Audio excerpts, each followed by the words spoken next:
An appeals court ruled Friday that, contrary to what a previous judge had ruled, there was no constitutional right to bear DI.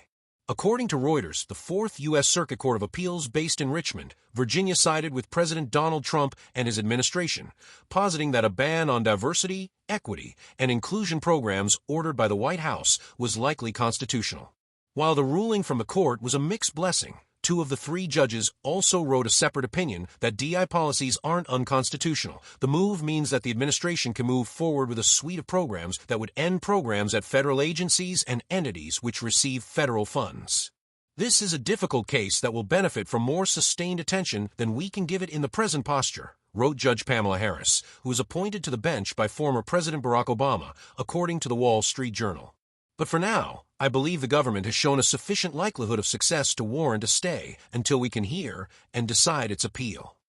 She was joined in that opinion by Judge Albert Diaz, who also felt that the final decision might depend on implementation and not the despite the vitriol now being heaped on DEI. People of good faith who work to promote diversity, equity, and inclusion deserve praise, not opprobrium, Diaz wrote. The third judge, Trump appointee Allison Jones Rushing, said in a separate opinion that the government was likely to succeed in making its constitutional arguments about DEI. The case was initially filed by the City Council of Baltimore with three other co-plaintiffs. All four receive federal funding and have DEI-promoting initiatives. Trump, the Baltimore City Council said in its lawsuit, cannot usurp Congress's exclusive power of the purse, nor can he silence those who disagree with him by threatening them with the loss of federal funds and other enforcement actions.